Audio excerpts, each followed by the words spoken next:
Dans le cadre de notre émission Rencontre avec, nous rencontrons aujourd'hui Norbert Santos. Norbert Santos est un homme discret, assez peu connu dans le département, alors que dans le milieu automobile, il est connu à peu près du monde entier. Et c'est ce fait qui nous a beaucoup surpris. Et nous allons essayer de réparer un petit peu cette méconnaissance des Bigourdans en interviewant Norbert Santos. Norbert Santos, bonjour. Bonjour. Tout d'abord, pour vous connaître un peu, je vais savoir un petit peu d'où vous venez, quelle est votre famille, êtes-vous tarbé d'origine, quel a été votre parcours, pouvez-vous nous parler un petit peu de vous? Oui, je suis tarbé d'origine, je suis né à Tarbes, d'une mère belge et d'un père espagnol. Donc je suis un Européen. J'ai vécu pas mal de temps à Tarbes. Ensuite, j'ai rencontré Jacqueline, qui est devenue mon épouse, qui vit à Saint-Pé-de-Bigorre, village dans lequel nous nous sommes installés et dans lequel j'ai commencé mon activité de sportif pilote, en plus de mon activité professionnelle de l'époque. Quelle était-elle votre activité professionnelle et votre formation de l'époque? À l'époque, j'étais enseignant, prof de techno, je travaillais à Pau, au collège Clermont. D'accord. Et alors, par ailleurs, vous disiez que vous étiez passionné d'automobile. Oui, je suis passionné d'automobile, né un peu dans l'automobile. Mon père était passionné de mécanique. Mes frères Antoine, mon frère aîné, et mon frère cadet Jacques étaient également passionnés de mécanique, Jacques de sport automobile également. Donc c'est avec Jacques que j'ai commencé à participer à quelques épreuves régionales locales. Parce que là, il ne s'agit plus seulement de mécanique, il s'agit de piloter. Là. Voilà, tout a débuté par le pilotage en fait. Je pense que la passion de mécanique et le pilotage sont relativement proches en ce qui me concerne. Donc j'ai commencé par piloter uniquement par intérêt de la vitesse, entre guillemets. Ce qui m'intéressait était de comprendre quels étaient les mécanismes qui permettaient de pouvoir aller vite avec une voiture. Et sur quelle voiture avez-vous commencé alors? Sur une Dauphine, ça commençait avec des Dauphines. À l'époque, toute voiture était éligible pour pouvoir participer à un slalom, à une course de côte, à un petit rallye régional. Donc voilà, il y a eu des rallyes régionaux, il y a eu de la course de côte, il y a eu du slalom. Cette aventure-là a duré pas mal d'années, tant que mon frère a pu mettre à ma disposition des voitures que je lui rendais pas toujours en très bon état.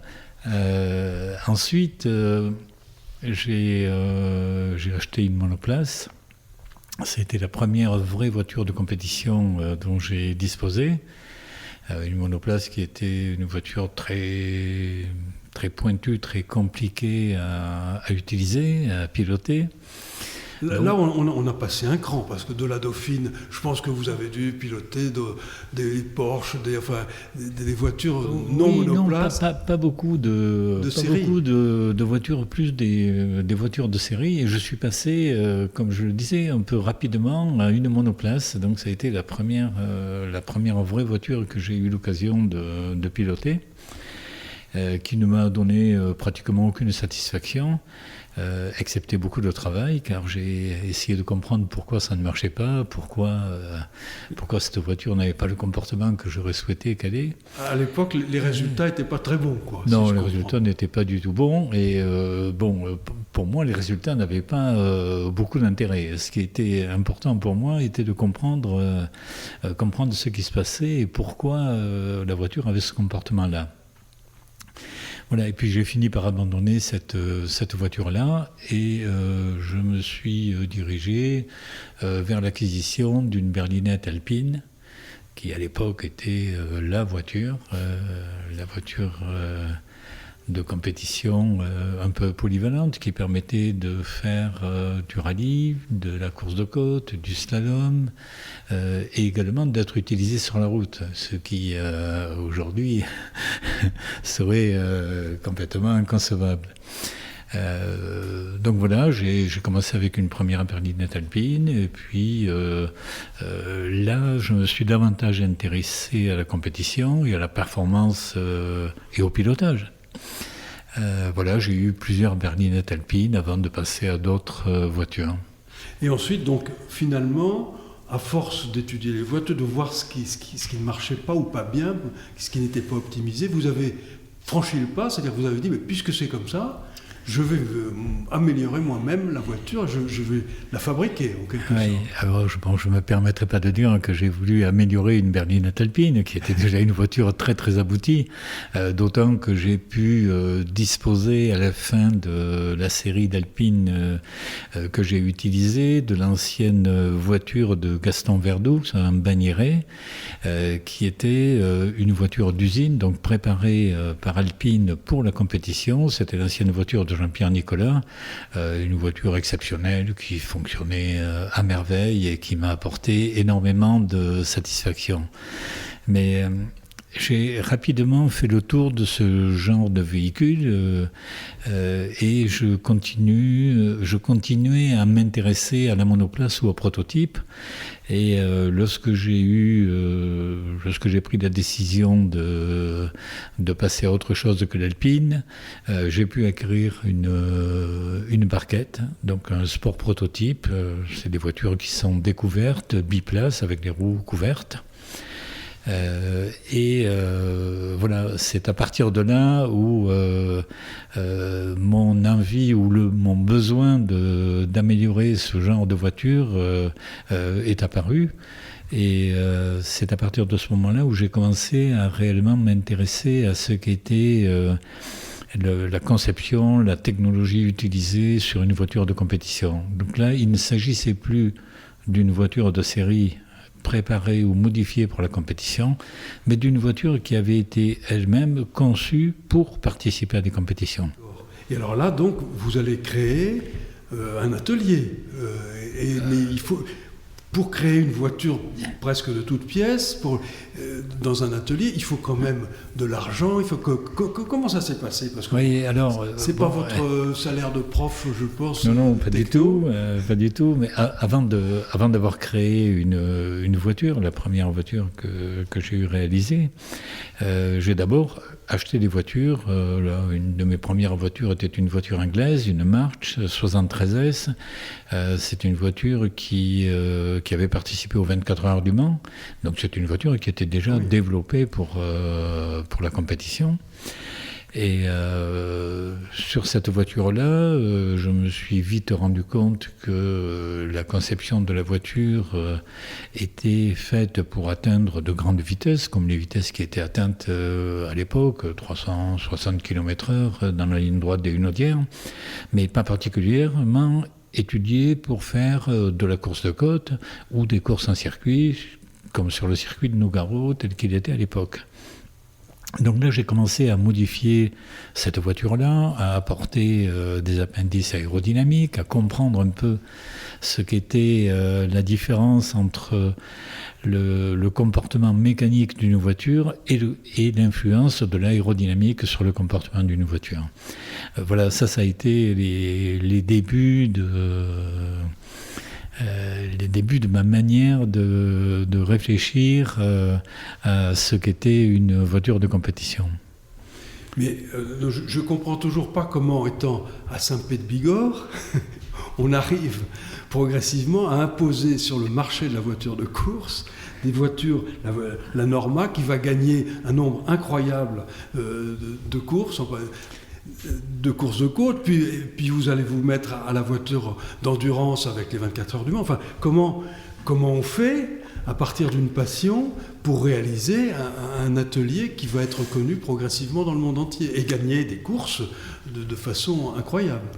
Eh bien, comment on fait j'aurais un peu de mal à répondre. D'abord, comment ça démarre là? Vous êtes plusieurs comment au départ, j'étais pratiquement seul.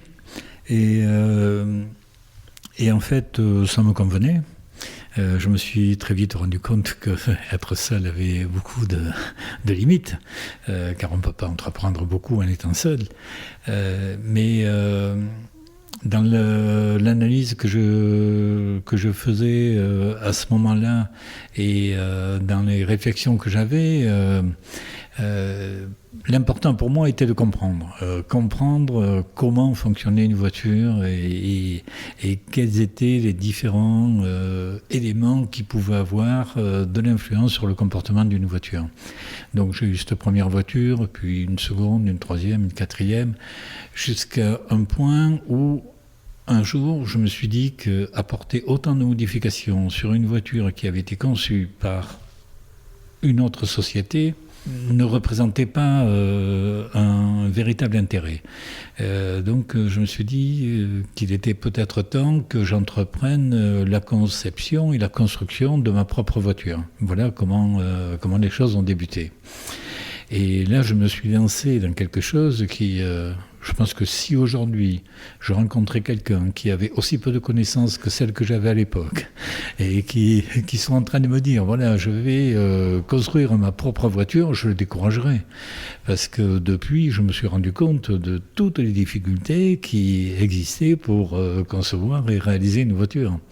Mais l'inconscience de la jeunesse, de l'époque, des amis que j'avais rencontrés qui étaient partie prenante pour participer avec moi à la construction de cette voiture, ont fait que je ne me suis rendu compte de rien.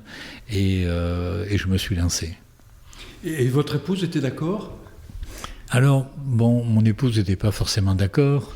Je pense que lorsque je l'ai rencontrée, l'automobile et la voiture de compétition n'ont pas été nos premiers sujets de conversation. Mon épouse adore les voyages. Donc voilà, elle n'était pas d'accord, mais elle a accepté, et elle a accepté dès le départ, et aujourd'hui elle continue à accepter. Donc voilà, 50 ans après. Alors moi je vous ai rencontré un petit peu par hasard il y a quelques années, vous vous en souvenez bien sûr pas, mais c'était dans les courses de côte à Osmet, et là je voyais effectivement des passionnés de voitures. La course de côte, je ne savais même pas ce que c'était. J'ai vu que c'était une course, c'était un sprint en quelque sorte, dans un circuit très tortueux et grimpant. C'est là que vous avez commencé à concevoir des voitures pour ce type de course ? Voilà, c'est pour ce type de course, c'est le type de compétition auquel je participais. Et là aussi, avec la bande d'amis qui m'entouraient, nous avons eu envie d'avoir ici, dans le département, une belle course de côte. Nous sommes dans une région de moyenne montagne. Nous avons commencé par reprendre l'organisation de la course de côte de Bagnères, les Palomières. À l'époque, la compétition partait à la sortie de Bagnères jusqu'au plateau des Palomières. Donc ça a duré 5-6 ans. On se réunissait une fois par semaine à Bagnères avec le groupe de personnes qui m'entouraient pour organiser cette épreuve, jusqu'à ce qu'une des dernières années, autour des années 1980, un pilote ait fait une sortie de route, se soit blessé en sortant de la route, et là nous nous sommes dit que le parcours n'était peut-être pas adapté à l'évolution des voitures et à la vitesse que prenaient les voitures à l'époque. Donc nous avons cherché ici autour de Tarbes un tracé qui puisse être sécurisé, et nous avons trouvé la côte d'Osmet, qui est une côte de 2 km de long. C'était le minimum pour pouvoir accéder à un niveau de championnat de France. Donc on a gratté les derniers centimètres pour arriver à 2 km, car il fallait que minimum la compétition fasse 2 km. Et là, nous nous sommes dit qu'il fallait organiser une belle épreuve. Et pendant 10 ans, l'équipe d'une quinzaine de passionnés qui étaient autour de moi ont vraiment beaucoup travaillé. Mais lorsque je dis beaucoup travaillé, c'est récupérer 40 tonnes de glissière de sécurité à peau, les faire transporter à Osmet, les mettre en place, planter les poteaux, et ça c'était la semaine précédant l'épreuve, et la semaine suivante redémonter toutes ces glissières de sécurité, car à l'époque la DDE considérait que les doubles rangées de glissières étaient dangereuses. Aujourd'hui c'est le maximum de sécurité qu'on puisse faire sur les routes, mais à l'époque il était inconcevable de laisser 2 glissières de sécurité en place à l'emmener sur les routes. Donc il nous fallait démonter ces glissières, les recharger dans des camions, les ramener à Pau, etc. Bon, ça c'est uniquement pour le côté sécurité du tracé. Mais nous avons également beaucoup travaillé, et ça c'était pratiquement à longueur d'année, pour créer un chemin parallèle à la route en hauteur sécurisé, pour que les spectateurs puissent se déplacer le long du parcours, des emplacements spectateurs, des emplacements buvettes, etc. Voilà. Donc nous avons organisé cette épreuve pendant 10 ans. Nous avons fini l'organisation en étant en championnat de France, avec une très bonne notation de la fédération au niveau de l'organisation. À l'époque, André Diviès, président de la ZAB, était là avec nous, puisque notre association était directement rattachée au circuit de Nogaro. Voilà. Et en 1990, lorsque j'ai lancé l'idée de construire une voiture pour participer aux 24 heures du Mans, l'équipe de passionnés bénévoles qui m'entourait à l'époque a considéré qu'il était plus possible de continuer à organiser Tarbes-Metz et de bloquer 3 soirs par semaine, plus le samedi, plus le dimanche, pour travailler sur un projet d'une voiture pour les 24 heures du Mans. Donc en 1990, nous avons abandonné l'organisation de cette épreuve. Donc, si je comprends bien, pendant toute l'organisation de Osmet, etc., vous aviez déjà à Saint-Pé-de-Bigorre construit plusieurs voitures. Donc voilà, avec la même équipe. Norma Autoconcept existait déjà. Oui, Norma Autoconcept existait déjà. D'accord. Et Norma, pourquoi Norma ? Alors pourquoi Norma ? Norma, c'est la contraction de 2 prénoms, de Norbert, qui est mon prénom, et Marc, qui était le prénom d'un ami à nous, qui faisait partie de cette équipe-là, qui a trouvé la mort lors d'essai à Nogaro. Voilà, et un souvenir de Marc avec qui j'avais beaucoup de projets. Nous avions des projets communs. Lors de sa disparition, nous avons décidé de créer la société Norma Autoconcept.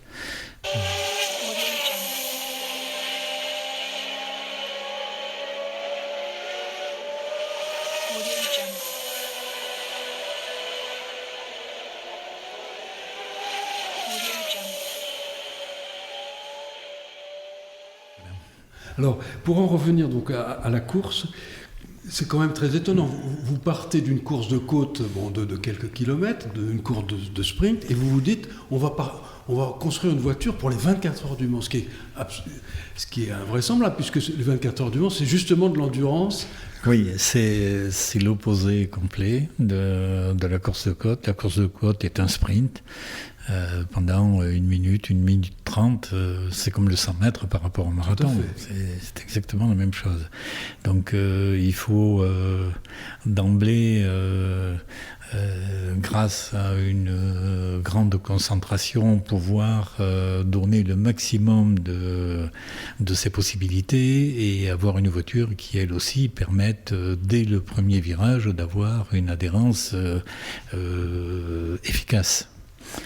Alors pourquoi les 24 heures du Mans ? Parce que je pense que je suis un peu comme tout passionné d'automobile, et les 24 heures du Mans, c'est le rêve, c'est l'épreuve mythique au niveau de la compétition.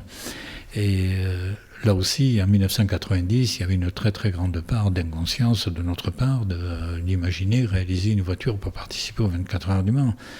Et nous avons eu la chance d'être sélectionnés, car les 24 heures du Mans, c'est pas une compétition à laquelle on s'inscrit. On fait une demande d'engagement. Auprès de auprès de l'ACO, donc le comité de sélection des 24 heures du Mans, sur les quelques centaines de demandes qui émanent tous les ans, en dehors des usines officielles qui, elles, sont admises d'emblée, va sélectionner 8, 10 constructeurs à qui on va donner l'autorisation de pouvoir participer à cette épreuve-là.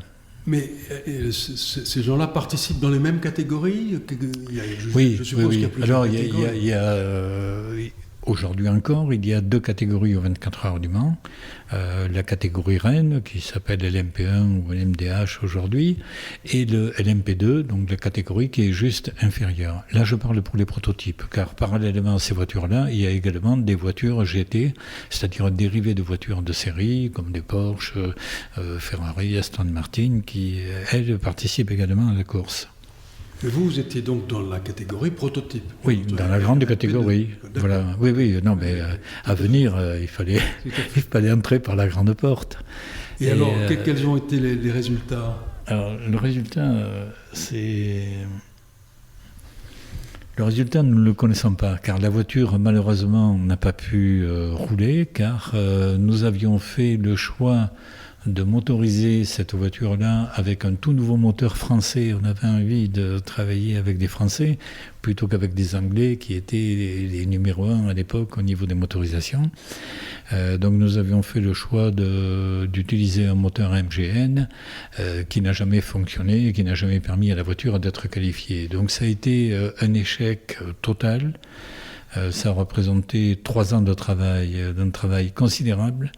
De la part de tous les bénévoles, une voiture réalisée que par des bénévoles. C'était, comme je l'ai un peu annoncé tout à l'heure, c'était 3 soirées par semaine, plus tous les samedis, plus tous les dimanches.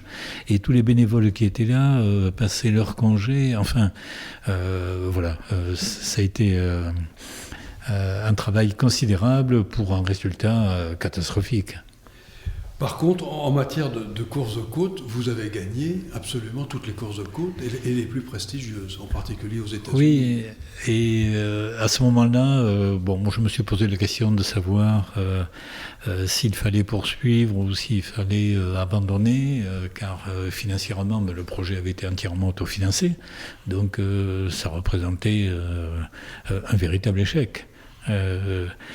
Et là, je me suis dit qu'il fallait utiliser cette expérience-là comme un tremplin de départ pour entreprendre quelque chose.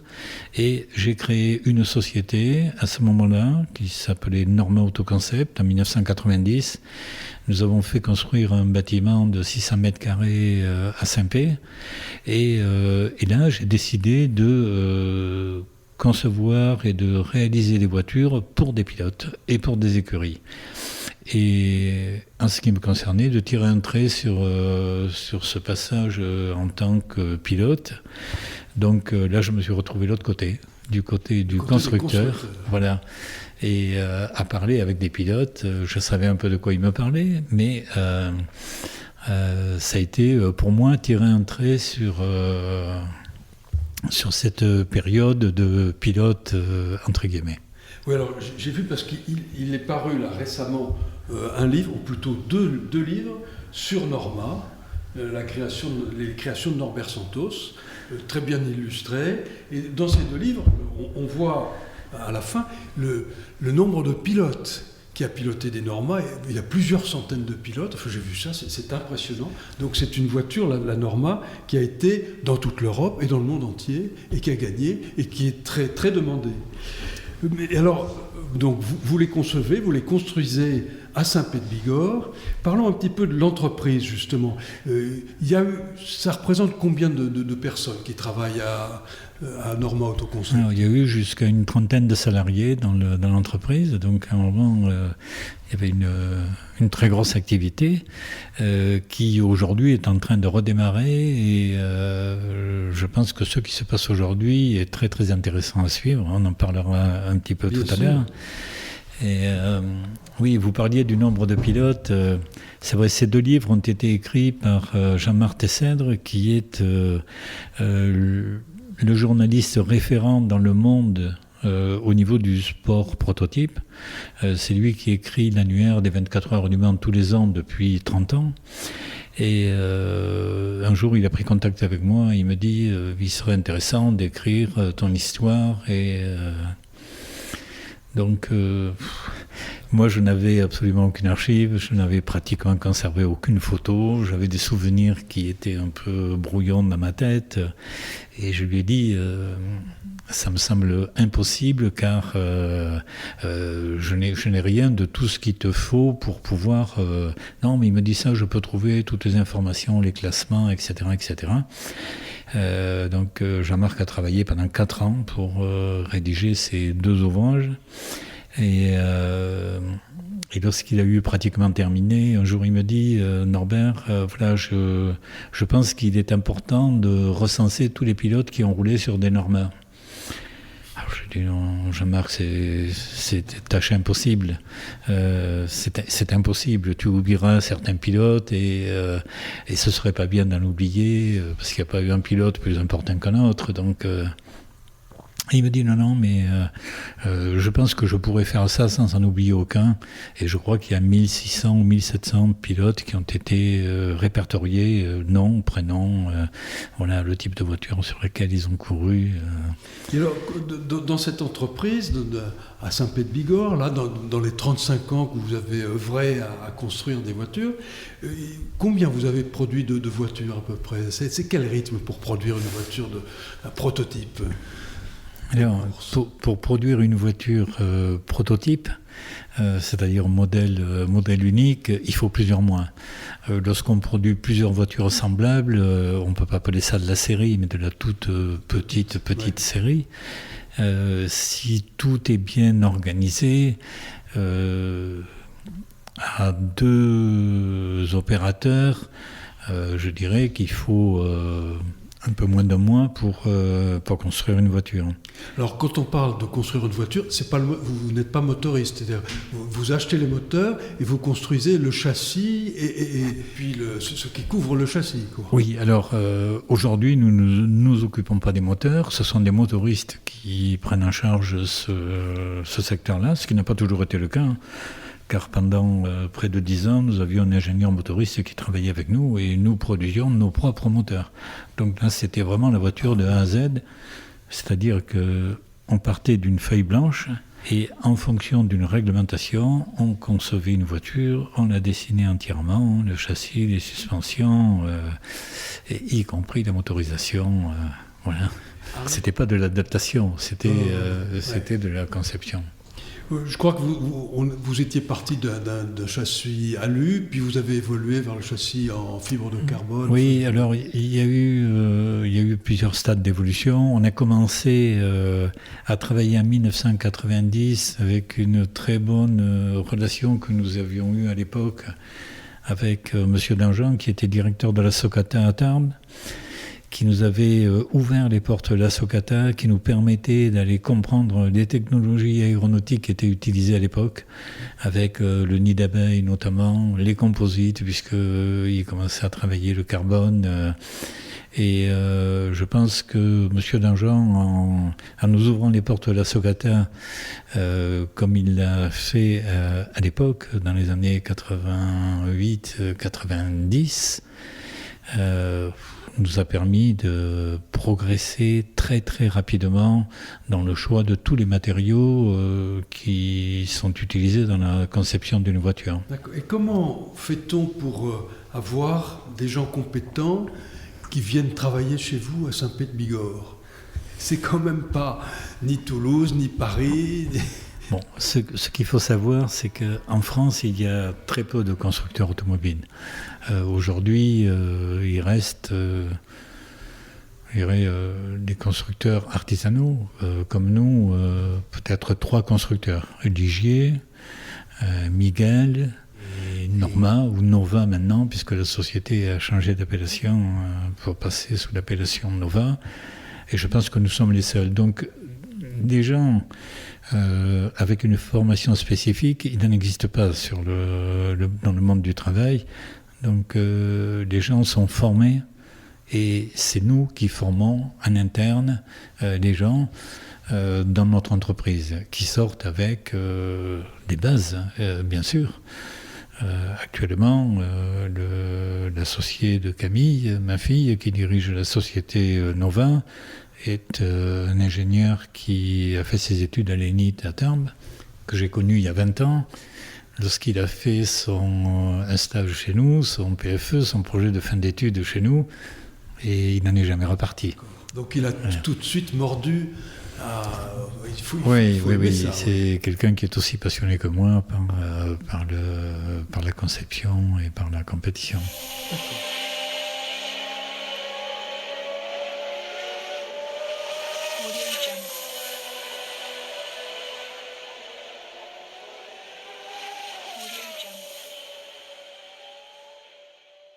Peut-on s'arrêter 2 minutes sur la course un peu spécifique de Pikes Peak, spécifique et prestigieuse? Vous pouvez nous en dire quelques mots? Alors, oui, avec grand plaisir et grand intérêt, car pour tout amateur de sport automobile, je disais tout à l'heure que les 24 heures du Mans étaient l'épreuve phare, mais il y a également cette course mythique qui a lieu dans le Colorado, qui s'appelle le Pikes Peak, avec une arrivée à 4600 mètres d'altitude. C'est une course qui est très très spécifique et qui fait rêver tout le monde de la course de côte et du sport automobile. Beaucoup de constructeurs y sont venus. Nous avons participé 5 fois à Pikes Peak. Nous avons remporté 4 victoires, dont la victoire du centenaire de l'épreuve, qui a eu lieu il y a 3 ans, avec comme pilote Robin Dumas, 2 fois vainqueur des 24 heures du Mans, 2 fois champion du monde de sport prototype, donc un des pilotes mondiaux aujourd'hui les plus compétents, qui nous a accordé sa confiance durant 4 années, où nous avons monté des programmes avec lui, sans les moyens d'une usine, loin de là, jusqu'à ce que, il y a 2 ans, Romain Dumas est pilote officiel Porsche Volkswagen. Volkswagen décide de participer à la course de côte de Pikes Peak avec une voiture électrique. Et Volkswagen s'est rapproché de nous en nous demandant de produire pour eux les châssis ainsi que les suspensions et la direction de ceux qui allaient devenir la Volkswagen IDR, qui a le record absolu à Pikes Peak en électrique. Donc c'est nous qui avons fourni à Volkswagen les châssis et pas mal d'éléments de suspension de cette voiture-là. Donc l'entreprise était vraiment en plein essor, avec une charge de travail considérable, et je n'ai pas eu d'autre solution que de céder l'entreprise à ce moment-là. Donc j'ai cédé l'entreprise, et Camille et Guillaume, avec l'accord de la personne à qui j'ai cédé l'entreprise, ont racheté une partie de l'activité, de tout ce qui concernait l'activité de l'entreprise, hors le LMP3. Et ce sont eux qui produisent aujourd'hui les voitures qui ont pris l'appellation de Nova. Voilà. Résumé en quelques mots. J'imagine que toutes les Norma qui roulent actuellement, elles ont besoin quand même de maintenance aussi quelquefois.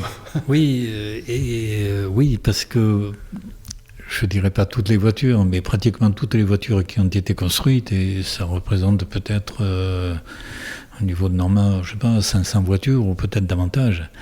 Ce sont des voitures qui continuent à être utilisées, peu ou davantage aujourd'hui, à tel point que depuis 2 ans, dans les véhicules historiques de compétition, il y a des Norma qui roulent, donc il y a un nouveau marché de la production de pièces à faire pour remettre ces voitures dans la configuration qu'elles avaient au départ et participer à des compétitions en circuit. Et c'est Nova Proto qui assure ça? Oui, c'est Nova Proto qui assure ça. Nova Proto, cette année, ils ont une charge de travail. Là, en 4 mois, il y a 25 voitures à construire. Donc dans la période d'hiver, c'est vraiment une très très grosse activité. Et nous avons beaucoup de mal à recruter des opérateurs, mécaniciens, modeleurs au niveau du composite. C'est-à-dire, en fait, vous avez des clients plus que vous ne pouvez en satisfaire. Et actuellement, Nova Proto est amené à refuser des commandes de voitures car nous n'avons pas le personnel pour pouvoir assembler les voitures. Belle entreprise, donc, qui est reprise par votre... Et une entreprise qui est restée ici, en Bigorre. Nous avons été très sollicités pour partir nous installer auprès d'un circuit, ce qui aurait été logique que nous soyons aux portes d'un circuit. Même proche, Nogaro Oui, bien sûr. Nogaro. Pour faire des essais. Oui, c'est le circuit que nous utilisons en priorité pour faire des essais. Il y a également Pau-Arnos, qui est également à 1 heure de Saint-Pé. Et disons que tous les gens qui apprécient le cadre de vie et la région ici avaient envie d'y rester, n'avaient pas envie de partir, s'expatrier au bord d'un circuit. Et maintenant, si on envisage l'avenir, quels sont les projets de Nova Proto ? Alors Nova Proto conçoit des voitures de compétition pour 2 domaines très différents, la course de côte, comme ça a été le cas avec Norma, en sachant qu'aujourd'hui, la référence mondiale de la course de côte reste Nova Proto, puisque nous avons un titre de champion d'Europe, enfin des titres de champion d'Europe, champion d'Allemagne, champion d'Italie, d'Espagne, du Portugal, du Luxembourg, d'Angleterre. Vainqueur de la course de côte de Pikes Peak, nous en avons parlé tout à l'heure. Et parallèlement à ce programme de course de côte, il y a un programme concernant le circuit. Actuellement, il y a une toute nouvelle voiture qui a été conçue et entièrement réalisée dans les ateliers de Saint-Pé-de-Bigorre, qui est destinée à des courses d'endurance en circuit. C'est une voiture magnifique qui correspond à la philosophie des voitures actuelles et qui a déjà un petit point d'avance car elle est prévue pour recevoir un système d'hybridation qui n'est pas installé dans la voiture aujourd'hui mais qui le sera très rapidement dès que la réglementation le permettra. Car aujourd'hui, la réglementation ne le permet pas encore. Autrement, la voiture aurait pu être une des premières voitures sport prototype en dehors des 24 heures du Mans conçue avec un système d'hybridation. Eh bien, je vois que l'automobile continue chez les Santos. Merci Norbert Santos. Merci à vous.